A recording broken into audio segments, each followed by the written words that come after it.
There are too many people who are just accepting it, and I do think this needs to be actively fought. And what I am doing is establishing a new free speech network, which will be uncensored and uncancelable, to actually talk about the issues people don't want to talk about. Another example is Bitcoin.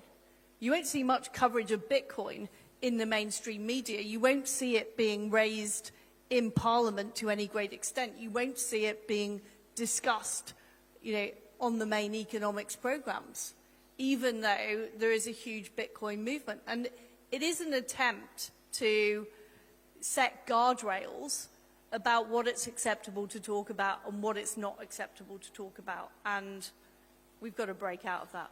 Tell me a bit more about this free speech platform. When's it launching? When's it coming? When can we check it out? Can I be on it?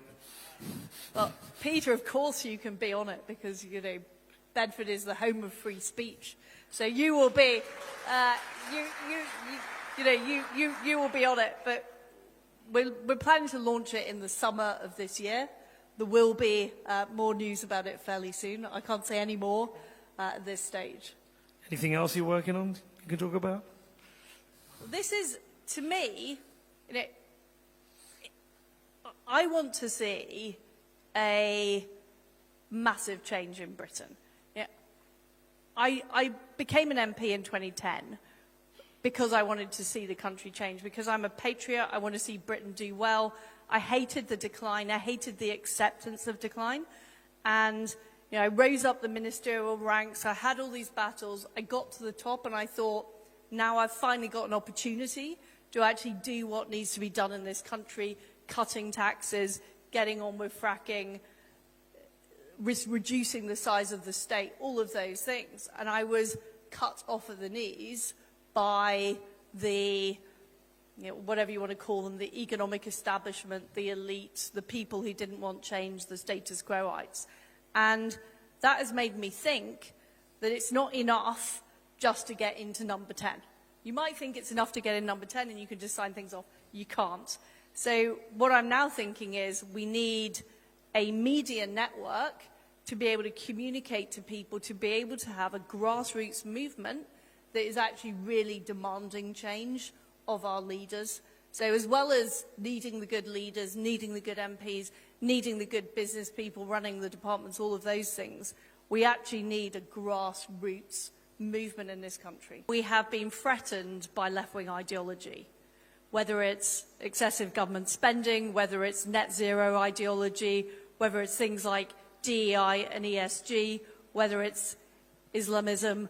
All of these things have conspired to hollow out our countries, to stagnate our growth, but also to present real threats to the way of life in the West. And I am a Trump supporter. I think that Trump getting elected last year was the first domino to be falling in the right direction in terms of saving the West, because otherwise I think that we will see China and radical Islam, two terrible partners, win against the West. That is the threat we face. Towns and cities aren't what they were.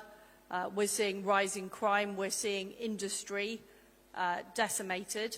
I mean, MPs have just been recalled to Parliament this weekend to renationalise the steel industry because it's uneconomic. So all of those things that, and we were the country that invented steel. We invented the blast furnace, and yet these things are being closed down. So what I am saying is the fundamentals that made our society and our economy great have been jettisoned in order to pursue some very, very dubious ideology. And we've seen it in transgender extremism. We've seen it in the rise of the size of government. We've seen it in things like net zero.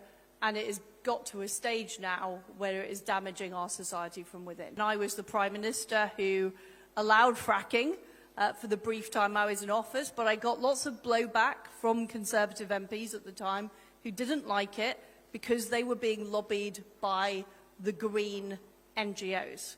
So you have to have MPs who have the balls to take on the vested interests, the green NGOs, the Davos establishment. You've got to have people prepared to do that.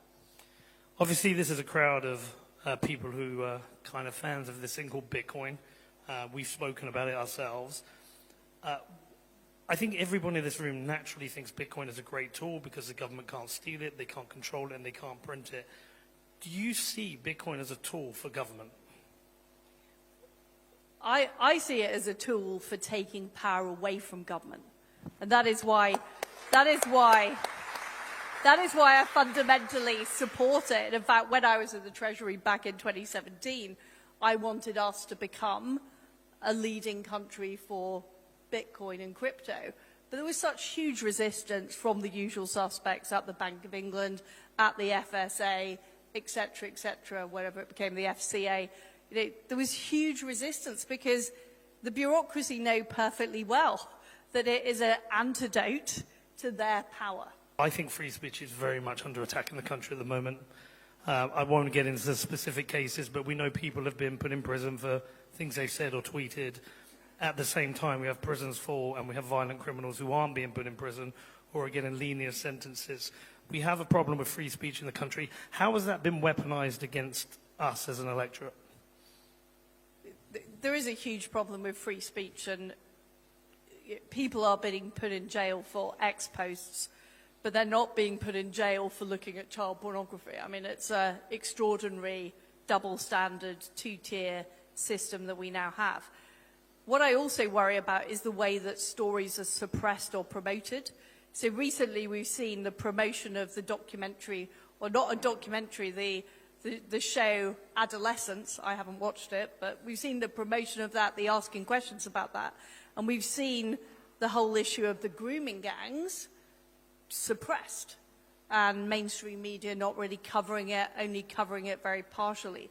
So what you can see is there's a real push to promote certain ideas and also suppress certain ideas, and to stop people saying what they think, which I think is incredibly dangerous in a democracy. And we can see this not just happening in Britain, but it's happening across Europe, you know, with trying to deny people running in elections, trying to close down TV channels.